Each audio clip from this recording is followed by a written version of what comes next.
नमस्कार दोस्तों, मैं भूर सिंह भाटी पुनः एक बार आपके समक्ष कुछ वाक्यांश लेकर आया हूँ। सज्जनों, पिछली कड़ी में कुछ वाक्यांश छूट गए थे। सज्जनों, बात करेंगे अपने सनातन धर्म की, अपने इतिहास की। हिंदू धर्म के अनुसार 4 वर्ण हैं। 4 वर्णों को कर्म के आधार पर बांटा गया। ब्राह्मण, क्षत्रिय, वैश्य और शूद्र, ये 4 वर्णों को कर्म के आधार पर बांटा। ब्राह्मण से मुखमासी बाहु राजन करता उरु तदस्य यदवश्य पदम्भ्याम शूद्रो हो जाए। ब्राह्मण ब्रह्म के मुख से भय, क्षत्रिय भुजा जान, उधर से उद्भव वैश्य का चरण शूद्र को है। ब्राह्मण का काम है पूजा पाठ करना, हवन करना, प्रतिष्ठानों का उद्घाटन करना, वेदों का अध्ययन करना, समस्त धर्म के अनुयायियों को धर्म के बारे में जागरूक करना। क्षत्रिय का काम है परोपकार की जिंदगी जीना, दूसरों की रक्षा के लिए अपने प्राणों की आहुति भी लगाने पड़े तो क्षत्रिय ने पहले भी अपने प्राणों का न्यौछावर भी किया है, आगे भी करता रहेगा। ऐसे से संबंधी व्यापार से संबंधी। शूद्र का काम समस्त जातियों को जो अलग अलग भागों में विभक्त है उनको एक संगठन के रूप में खड़ा करना। दूसरे श्लोक में ये भी बताया गया है सज्जनों, आगे की कड़ी में रहेगा कि ईशावासम इदम सर्वम यत्कैन जगत्याम जगत तैन त्यक्तैन भंजिता माकृत कश्यसिदनम। ब्रह्म से व्याप्त सकल जग में जड़ और चेतन, तजगिद भाव भोगो त्याग कर उसी का ये शब्द है। यथार्थ गीता के 18 अध्यायों में जब हम पढ़ते उसमें से लिखा हुआ है, शौर्यम तेजो दतिदाक्षम युद्ध चाप्य पलायनम दान विश्वर भावस्य छात्रम कर्म स्वभावयम। वीरता और धीरता, प्रभाव और चतुराई, संघर्षशील देता रहे तू सदा दिखाई, दानशीलता पर जाहे तो हो प्रभुताई, तेरे सहज क्रम है क्षत्रिय भाई। क्षत्रिय के अंदर वो गुण आज भी समाहित है।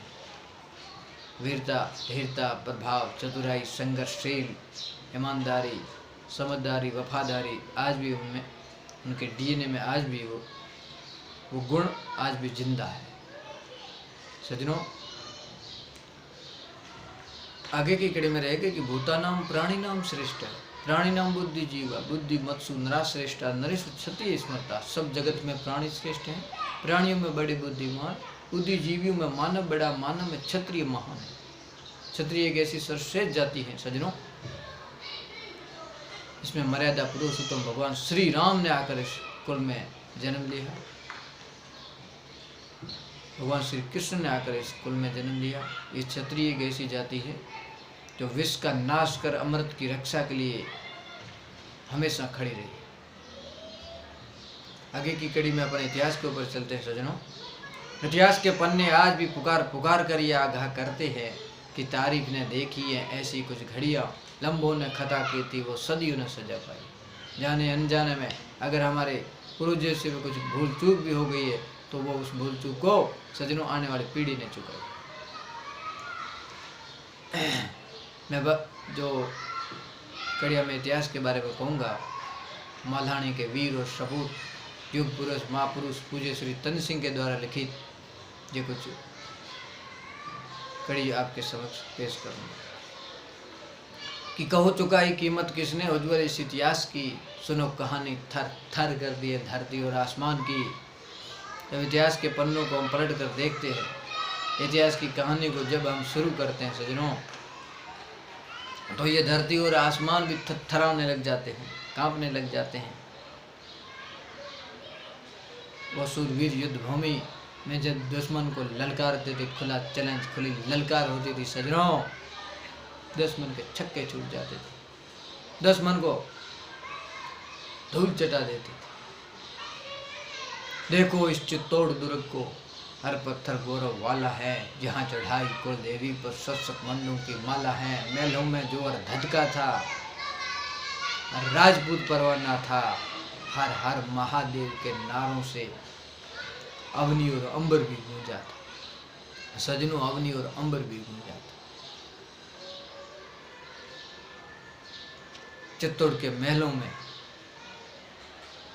युग युग से हुकें उठती हैं चित्तौड़ दुर्ग दीवारों से। हिंदू तो क्या रोते, पृथ्वी भी रोती है, आंसू पड़ते तारों से।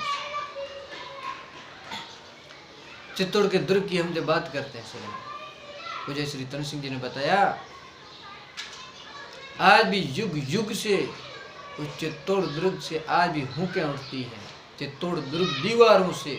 हिंदू तो क्या रोते, पृथ्वी भी रोती जब आंसू आसमान से पड़ते। युग पलटा है, प्राणी पलटा, रोना पलटा हुंकारों में, पानी गया पातालों में, अब पलटेगा तलवारों में।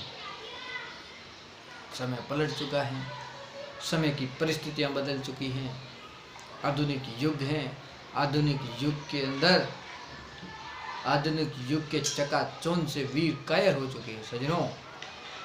उस वीरों को फिर उसके अंदर एक वो जोश, वो उमंग, वो वीरता, वो धीरता, उनके पुनः एक बार जागृत करने का समय आ चुका है सजनों।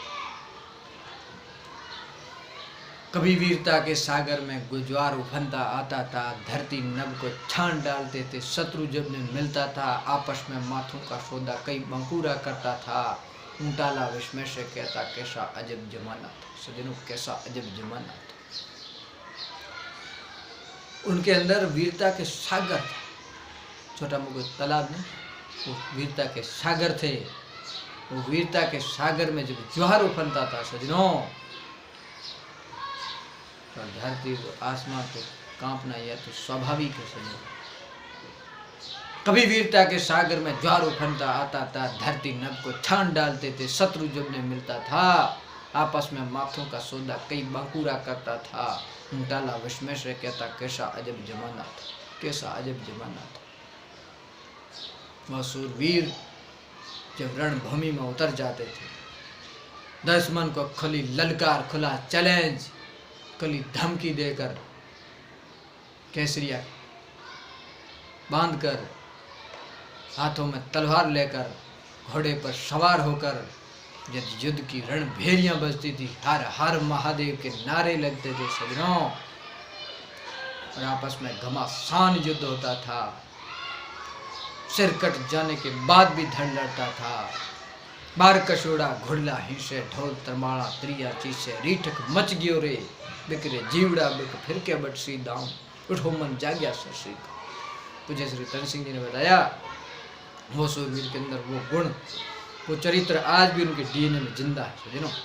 सिर्फ उनके अंदर जो जागरूकता की कमी है, उसको फिर से जगाना होगा, सोई हुई जाति को जगाना होगा सजनों। उनके अंदर प्राण वायु को फूंकना होगा।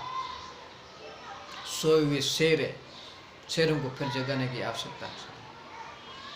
पुनः वो वक्त आ चुका है।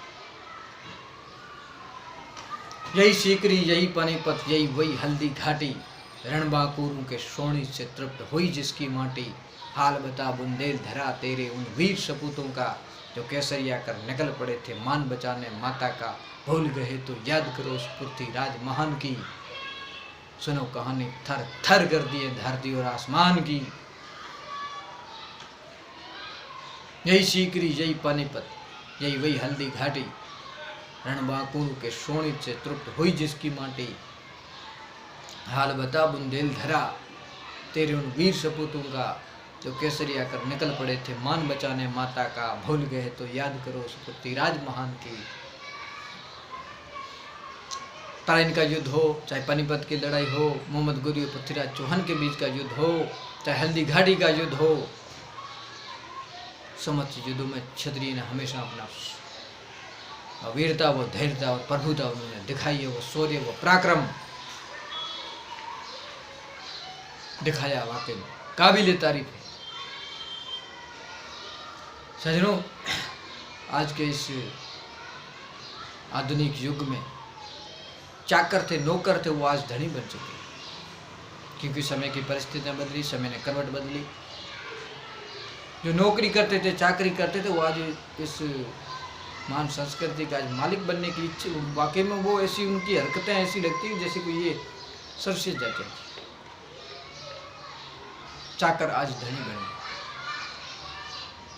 उन्हें सबक सिखाने का सही समय, ठीक समय आ चुका है। अपने सोई हुई चेतना को जगाना होगा। इतिहासकारों ने अलग अलग राय दी है।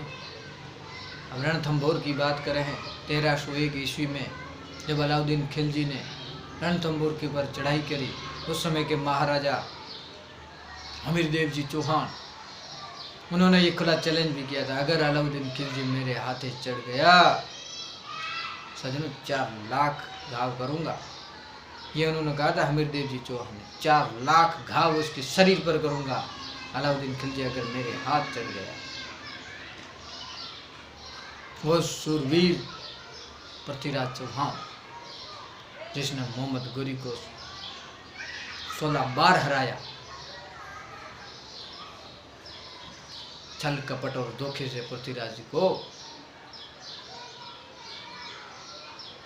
घेराबंदी की गई, उसकी उनको गिरफ्तार किया गया।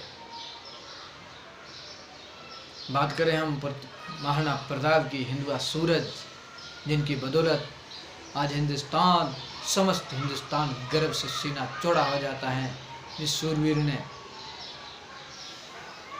इस हिंदू धर्म को जागृत रखा। हूँ लड़ियो घणो, हूँ सह्यो घणो, मेवाड़ी मान बचावन ने पाछ नहीं राखी, रण में बेरियारो खून बहावन ने। मुझे याद करूं हल्दी घाटी ने।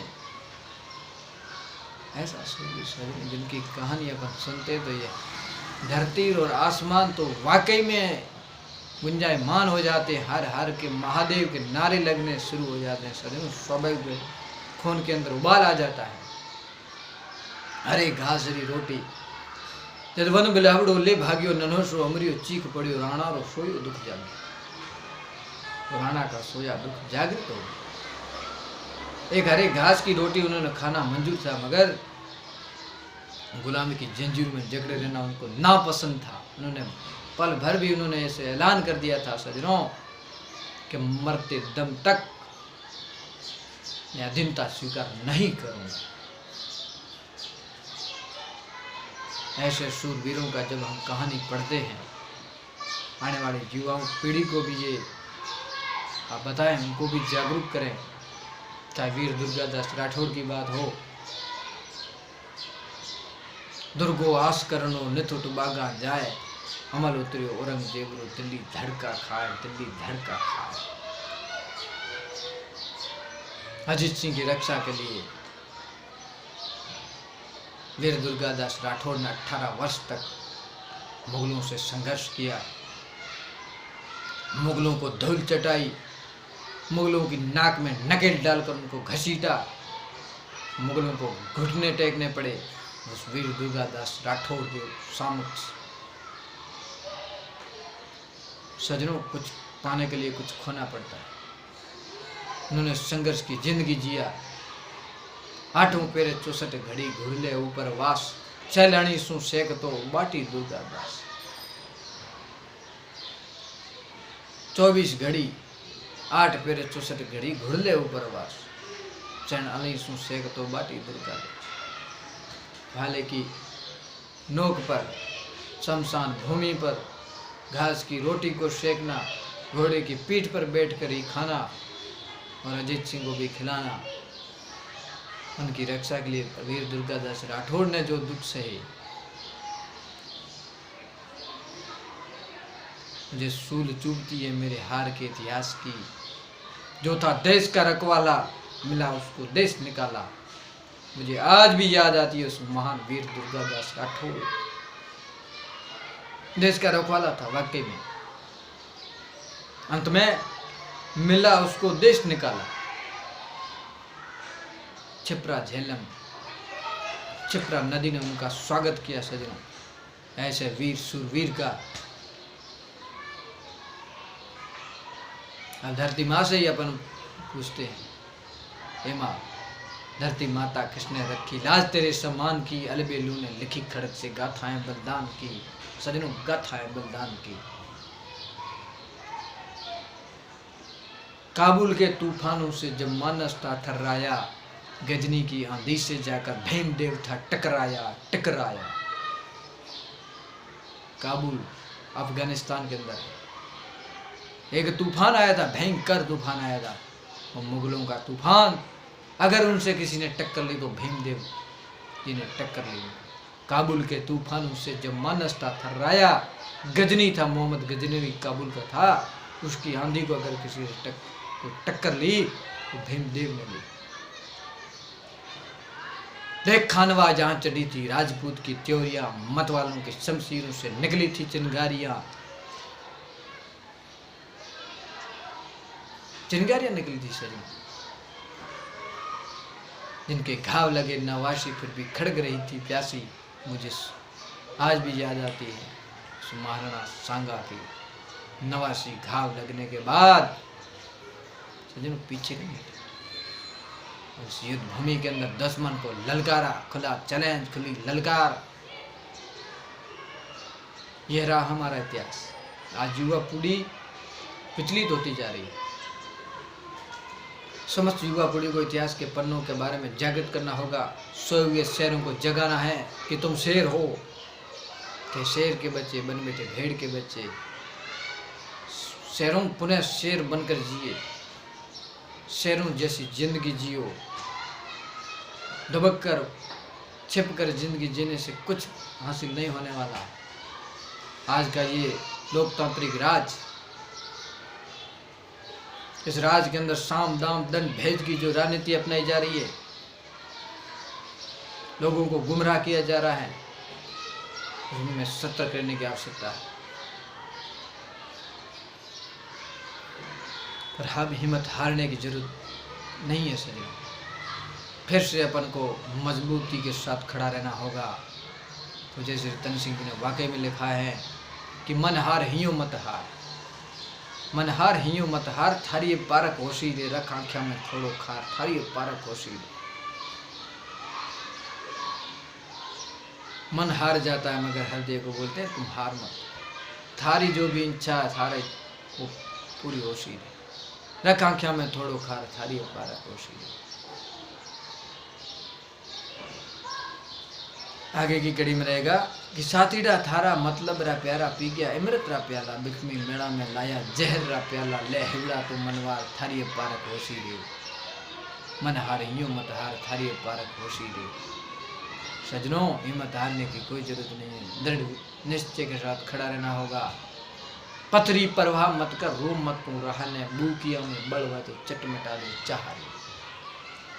पत्थर ने रास्ते की परवाह मत करो, पथरी परवाह मत कर, रो मत तू रहने, बूकिया में बड़वा तो चट मिटा दे चाहारी। तेरी इच्छा जो चाहते, तेरी जो इच्छा है उसको अगर परिपूर्ण करना है तो इस भुजाओं को फिर से जागृत करने की आवश्यकता है। सजनों, राजपूत ताना का जो इतिहास है, राजपूत ने हथियार उठाना छोड़ा है सजनों, मगर हथियार चलाना नहीं भूले। आज भी उनके डीएनए में वो गुण, वो चरित्र, वो संस्कार आज भी जिंदा है। अनेक मुगल भी आए, ब्रिटिश शासन भी आया हिंदू संस्कृति को, सनातन धर्म को मिटाने के लिए, मगर ये धर्म नहीं मिटने वाला है सजनों। इनकी रक्षा के लिए हमारे पूर्वजों ने खून की नदियां बहाई है, हजारों सिर कटवाए हैं, लाखों सिर काटे हैं, मौत के घात उतारा है दुश्मन को। चाहे काबुल अफगानिस्तान से लेकर कहीं से भी अगर कोई अटैक हुआ, चारों दिशाओं से भी तो हमारे सजग प्रहरियों ने खून की नदियां बहाई है। और आज हमें भी उसी पथ पर चलना होगा सजनों, उन्हीं के बताए मार्ग पर चलना होगा। पुनः उस अपने गंतव्य तक पहुंचना होगा। उस छात्र धर्म की रक्षा के लिए हमें भी कमर कसनी पड़ेगी।